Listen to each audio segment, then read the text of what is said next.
और अब बात उस खबर की जो जुड़ी तो पश्चिम बंगाल की सियासत से ही है, लेकिन उसकी पुष्टि नहीं हुई है, बल्कि वायरल है। खबर दादा यानी सौरव गांगुली को लेकर है। दादा के बीजेपी में शामिल होने के दावे किए जा रहे हैं।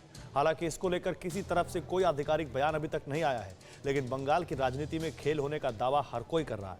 तृणमूल कांग्रेस और खुद ममता बनर्जी चुनाव में खेला होने का दावा कर रही है।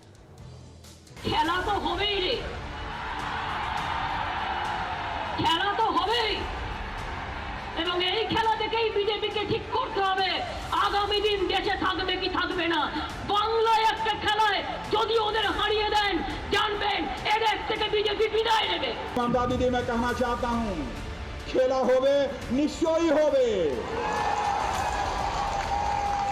সেদিন খেলা হবে রাস্তা আলো স্বাস্থ্য জল ফিক্সই আছে ভোটের ফল বিধির বিধান বিধির হবে সবুজ আবির খেলা হবে। जबरदस्त जंग की पटकथा कुछ यूं लिखी जा चुकी है बंगाल। बंगाली सियासत में खेल की भविष्यवाणी की जा रही है। रैलियों में, रोड शो में, टॉक शो में, भाषण में, गानों में, चारों तरफ खेल खेल की बात हो रही है। सवाल है ममता बनर्जी के बंगाल के किले में क्या खेल होने वाला है? दीदी कौन सा खेल करने वाली है, या फिर बीजेपी दीदी का कौन सा खेल बिगाड़ने वाली है? इसे समझने के लिए सोशल मीडिया पर वायरल इन खबरों को जानिए।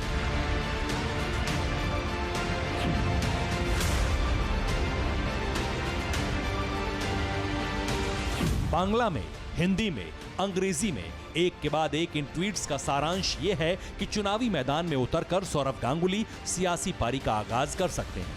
दादा भगवाधारी होने वाले हैं। बंगाल टाइगर अब बीजेपी का दामन थामने वाले हैं। देखिए, और अब जो सवाल है कुछ बड़े वो आपके सामने रख रहे हैं। बंगाल में तुरुप का पत्ता चलेगी बीजेपी, लेकिन सवाल है वो तुरुप का पत्ता कौन सा है? दीदी के सामने क्या दादा को खड़ा करेगी बीजेपी? दादा यानी सौरव गांगुली। और सभी इस सवाल का जवाब चाह रहे हैं। सभी चाहते हैं इस सवाल का जवाब कि क्या वाकई सौरव गांगुली की एंट्री हो रही है पॉलिटिक्स में। सोशल मीडिया पर जो दावे किए जा रहे हैं उसके मुताबिक शुभ लग्न, तिथि, समय सब कुछ तय हो चुका है। दावा किया जा रहा है कि 7 मार्च को वो शुभ घड़ी आएगी जब कोलकाता में प्रधानमंत्री नरेंद्र मोदी विशाल जनसभा करेंगे। मोदी की रैली में लाखों लोगों के जुटने का दावा किया जा रहा है, जिस रैली के लिए बीजेपी ने अपनी पूरी ताकत झोंक दी।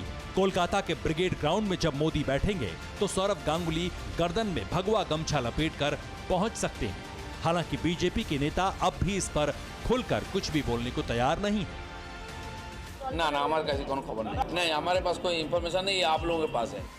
सवाल उठता है कि जब बीजेपी के नेता कुछ नहीं बोल रहे तब फिर क्यों गांगुली के बीजेपी में शामिल होने का दावा किया जा रहा है, वो भी तब जबकि दीदी से दादा के रिश्ते बहुत बेहतर रहे हैं। लेकिन पिछले कुछ दिनों में राजनीति पर गांगुली की चुप्पी के बीच समीकरण बदले हैं। इस बदले हुए समीकरण को समझने के लिए ये तस्वीर देखना बहुत जरूरी है। ये दृश्य दिसंबर का है जब फिरोज शाह कोटला में एक कार्यक्रम में अमित शाह पहुंचे थे। वहां पर सौरव गांगुली भी मौजूद थे।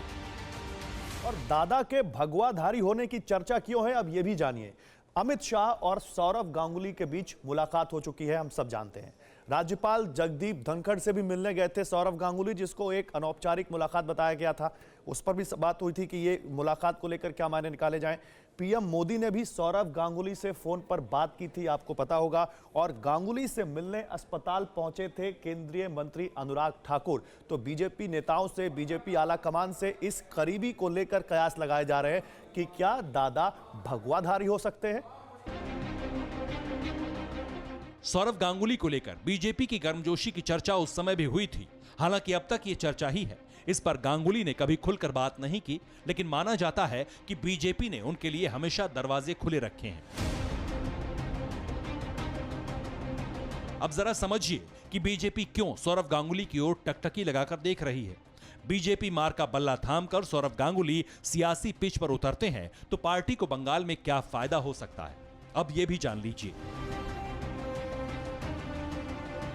और दादा से बीजेपी को फायदा क्या होगा, यह भी जानना बहुत जरूरी है। बाहरी बनाम बंगाली की लड़ाई में बीजेपी को फायदा होगा अगर दादा भगवाधारी बन जाते हैं, यानी बीजेपी में आ जाते हैं। तो बीजेपी को बंगाल का एक बेहद लोकप्रिय चेहरा मिल जाएगा और यह बीजेपी के लिए बहुत फायदेमंद होगा। और इसके अलावा गांगुली के जरिए वोट बैंक बढ़ने की भी संभावना है बीजेपी की, यानी दादा के आने से बीजेपी के लिए विन विन सिचुएशन है। यही वजह है कि बीजेपी दादा के जरिए दीदी का खेल बिगाड़ने की तैयारी में है। हालांकि बीजेपी एक और चमकते चेहरे को लाकर टीएमसी को चौंकाने की तैयारी कर रही है। वो नाम है बांग्ला फिल्मों के सुपरस्टार प्रसेनजीत चटर्जी का। चर्चा है कि 7 मार्च को मोदी के मंच पर प्रसेनजीत चटर्जी भी कमल का फूल पकड़कर गुल खिला सकते हैं। वैसे तृण का मूल पकड़कर राज्यसभा पहुंचने वाले मिथुन चक्रवर्ती के भी ममता को झटका देकर केसरिया पताका पकड़ने की बात कही जा रही है। इस कयास को इसलिए हवा मिल रही है क्योंकि बीते दिनों कोलकाता में संघ प्रमुख मोहन भागवत और मिथुन चक्रवर्ती के बीच मुलाकात हुई थी। इसलिए दावा किया जा रहा है कि 7 मार्च को मोदी के मंच पर मिथुन दा भी नजर आ सकते हैं। हालांकि पर्दे के पीछे के सियासी खेल के बावजूद ममता बनर्जी तृणमूल का खेल करने का दावा कर रही हैं। খেলা তো হবেই রে, খেলা তো হবেই, এবং এই খেলা দেখেই বিজেপিকে ঠিক করতে হবে আগামী দিন দেশে থাকবে কি থাকবে না। বাংলায় একটা খেলায় যদি ওদের হারিয়ে দেন, জানবেন এদেশ থেকে বিজেপি বিদায় নেবে, বিদায় নেবে, বিদায় নেবে, বিদায় নেবে। একটা পার্টি, একজন দানব আর একজন দৈত্য, একজন রাবণ আর একজন দানব, দুইজনে মিলে দেশ চালাচ্ছে। पश्चिम बंगाल में चारों तरफ इसी खेल की चर्चा है। हर तरफ खेला होबे हो रहा है। मिठाई पर, मिठाई की दुकान पर, यहां तक कि सड़कों के किनारे होर्डिंग्स पर खेल होने की भविष्यवाणी की जा रही है। बंगाल के चुनाव के माहौल में आजकल 2 नारे बहुत गूंज रहे हैं। जय श्री राम तो गूंज ही रहा था, और दूसरा खेला होवे, जहां टीएमसी की तरफ से बार बार बोला जा रहा है खेला होवे, भारतीय जनता पार्टी की तरफ से जय श्री राम तो बोला ही जा रहा है। अब संदेश के माध्यम से भी यहाँ देखिए बांग्ला में लिखा है, ये लिखा है खेला होवे। जी हाँ, आजकल बंगाल की सियासत में बहुत तेज गूंज रहा है खेला होवे, लेकिन देखना होगा 2 मई को खेला होवे या नहीं, ये तो देखना होगा, इंतजार करना होगा। खेला होवे, बगल में ममता दीदी मौजूद हैं, और इस वाले संदेश पे लिखा है जय श्री राम, ऊपर मोदी जी मौजूद हैं। रंग का भी बड़ा ख्याल रखा गया है। खेला होवे हरे रंग से लिखा गया है, और जय श्री राम केसरिया रंग का है। तो देखिए कैसे सियासत अब बंगाल की मशहूर मिठाई संदेश के अंदर भी घुस गई है। राजनीति खुद एक खेल है। इस खेल में भी खेल होने वाला है, वो भी उस बंगाल में जिसकी गलियों में फुटबॉल का खेल भी होता है और क्रिकेट का भी। लेकिन सियासी गलियारों में इस बार सियासी खेल में कौन सा खेल होना है, इस पर सबकी नजर टिकी है। इंतजार 2 मई का है।